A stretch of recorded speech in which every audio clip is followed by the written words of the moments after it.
ओम नमो भगवते वासुदेवाय नमः। राधे राधे दोस्तों, बहुत बहुत स्वागत है आप सभी का एक बार फिर से आपके अपने चैनल पर। सनातन परंपरा में दोस्तों पीपल का जो वृक्ष होता है उसकी पूजा का अत्यधिक महत्व बताया गया है। भगवान श्री कृष्ण ने कहा है कि वृक्षों में मैं पीपल हूँ, देवत्व से जुड़े इस वृक्ष की छाँव में जाने पर हमें सकारात्मक ऊर्जा की अनुभूति होती है। ये बात आप सभी लोग जानते हैं। दोस्तों कुंडली में जुड़े तमाम ग्रह दोषों को शांत करने के लिए भी पीपल की पूजा काफ़ी ज़्यादा लाभदायक होती है। तो आइए इस वीडियो में हम जान लेते हैं कि हमें पीपल की पूजा सही तरीके से कैसे करनी है, सही मंत्र क्या है, क्या क्या सामग्री हम पीपल की पेड़ की पूजा के लिए रखें जो कि हमारे लिए इस अधिक मास में बहुत ही ज़्यादा उपयोगी हो। उसके साथ ही हम जानेंगे कि परिक्रमा कैसे देनी है और दीपक कैसे जलाना है उसके लिए। लेकिन उससे पहले वीडियो अच्छा लगे तो लाइक ज़रूर कर दीजिएगा और चैनल को अपना समझकर सब्सक्राइब भी कर लीजिएगा। सबसे पहली बात, हमें पीपल के पेड़ की पूजा कब करनी है? शनिवार के दिन। यानी कि ये पूजा देखिए आप शनिवार के दिन कर सकते हैं, कोई भी कर सकती हैं इसको। जो माताएं हैं वो अपने पुत्रों की समृद्धि के लिए इस पूजा को कर सकती हैं, पत्नियां कर सकती हैं। अगर आपके बच्चों पर, आपके पति पर शनि का प्रकोप है, राहु केतु का दोष है, साढ़े साती वगैरह है, तो वो सब भी इस पूजा को करने से देखिए अपने आप खत्म हो जाती है।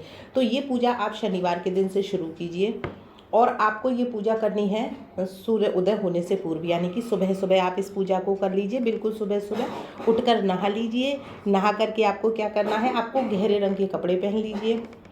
कई लोग पूछे हैं कि दीदी हरा पहन सकते हैं? बिल्कुल पहन सकते हैं। काला पहन लीजिए, नीला पहन लीजिए, हरा पहन लीजिए। कहने का मतलब है जो गहरे रंग के कपड़े होते हैं दोस्तों वो आप पहनिए और पीपल वृक्ष के पास जाइए। अगर आपके आसपास पीपल का वृक्ष है बहुत अच्छी बात है। अगर आपको पीपल का वृक्ष देखे नहीं मिलता तो फिर आप शमी जी का जो पौधा होता है आप उसकी पूजा भी कर सकते हैं, लेकिन पीपल का वृक्ष थोड़ा सा शुभ माना जाता है और ये जो पूजा होती है पीपल के वृक्ष के लिए ही होती है।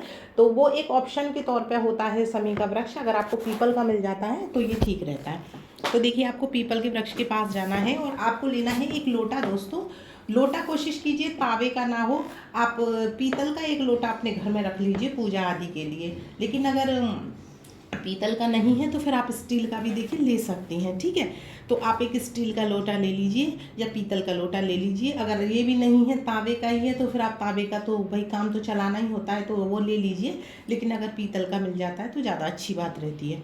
तो आप एक लोटा ले लीजिए दोस्तों और लोटा में आपको लेना है जल, सादा जल ले लीजिए, साफ़ स्वच्छ जल ले लीजिए और उसमें डालिए काले तिल। जी हाँ, काले तिल आपको ज़रूर से ज़रूर डालने हैं और प्लस गुड़। काले तिल और गुड़ मिला करके एक रस सा देखिए उसमें बन जाएगा और इस रस को आप प्रत्येक शनिवार को पीपल की जड़ों में चढ़ाइए। इससे बहुत ही ज़्यादा लाभ होता है, घर में सुख शांति समृद्धि आती है, घर में जो नकारात्मक ऊर्जा होती है दोस्तों वो भी देखिए धीरे धीरे दूर हो जाती है। तो आपको ये इस तरीके का देखिए रस बना करके प्रत्येक शनिवार को सुबह सूर्य उदय होने से पूर्व पीपल के वृक्ष की जड़ों में अगर आप चढ़ाएंगे तो ये बहुत ही उत्तम माना जाएगा इस अधिक मास में, ठीक है। जब भी आप उनको जल चढ़ा रहे हैं, पीपल के वृक्ष की जड़ों में जल चढ़ा रहे हैं, तो ओम शनि शनिचराय नमः, ओम शनि शनिचराय नमः इस मंत्र का आप जाप कीजिए। इसके साथ ही आप ओम नमो भगवते वासुदेवाय मंत्र का भी जाप कीजिए, ठीक है। और जो जल आपको पीपल के वृक्ष की जड़ों में देना है वो एक धार बना करके देना है। तो एक धार बना करके और वो जल आप जो रस आपने बनाया है वो पीपल के वृक्ष की जड़ों में देखिए चढ़ा दीजिए। इसके साथ ही आपको लेके जाना है सिंदूर और सिंदूर आप 5 बार या 7 बार पीपल के वृक्ष की जड़ों में आप सिंदूर लगाइए। सिंदूर 2 तरीके से लगाते हैं। एक तो आप परिक्रमा करते हुए भी सिंदूर लगा दीजिए, वो पूजा में लगाते हैं जब हम सोमवती अमावस्या आदि का व्रत रखते हैं। लेकिन ये हम प्रतिदिन की पूजा कर रहे हैं इसलिए आप 5 बार या 7 बार सिंदूर देखिए लगा दीजिए, ठीक है। क्योंकि माता लक्ष्मी का भी वास माना जाता है और पीपल का जो वृक्ष होता है दोस्तों इसमें तीनों देवताओं का वास माना जाता है। तो आप ये सिंदूर भी लगा दीजिए।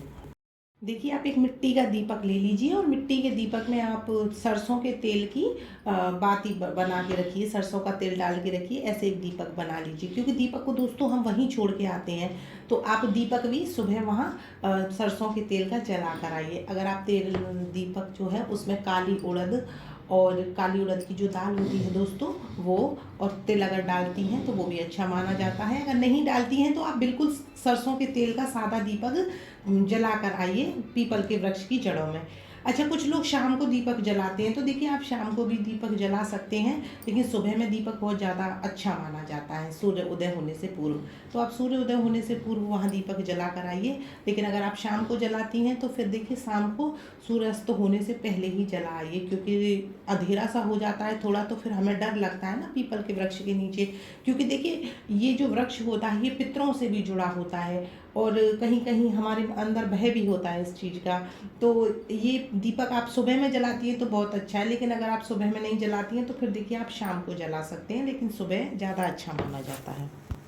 अगर आपके ऊपर शनि का प्रकोप है, शनि की साढ़े साती है, या राहु केतु का दोष है, या नकारात्मक ऊर्जा है, या आपके बच्चों पर भी है, तो देखिए सभी पत्नियां अपने पतियों के लिए इस पूजा को ज़रूर कीजिए। प्रत्येक शनिवार को आपको जल चढ़ाना है रस बना करके, और दीपक जलाना है।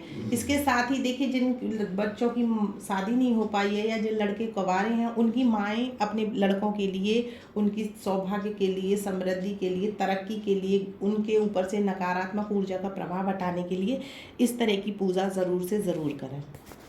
जब आप कर रही हैं तो देखिए थोड़ा सा कलावा भी आप अपने पास रखिए, और कलावा यानी कि मौली को वस्त्र स्वरूप में थोड़ा सा टुकड़ा तोड़ करके आप उन पीपल की जड़ में ज़रूर से ज़रूर चढ़ाइए, ठीक है। इसके बाद आप परिक्रमा भी दोस्तों पूजा करने के बाद ज़रूर दीजिए। परिक्रमा आपको कैसे देनी होती है, घड़ी की सुई की तरह, यानी कि घड़ी की सुई जिस तरह से घूमती है वैसे आप परिक्रमा दीजिए। 5 या 7 परिक्रमा आप दे सकती हैं, और परिक्रमा देते समय ओम शनि शनैश्चराय नमः या फिर ओम नमो भगवते वासुदेवाय का जाप ज़रूर करती रहें, ठीक है।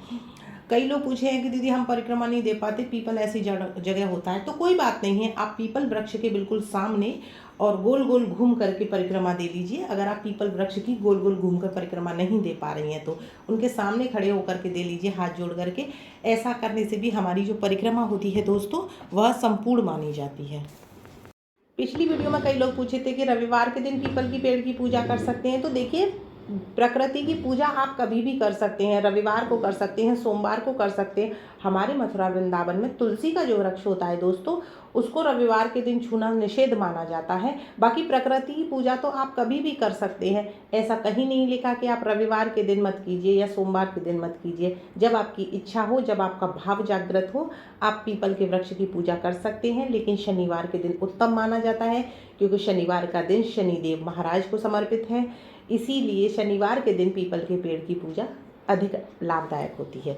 आई होप वीडियो अच्छा लगा होगा। अगर अच्छा लगा हो तो एक बार फिर से लाइक कर दीजिएगा, और ऐसी ही बातें जानने के लिए चैनल से बिल्कुल जुड़े रहिएगा। मिलेंगे अगली वीडियो में, तब तक के लिए राधे राधे।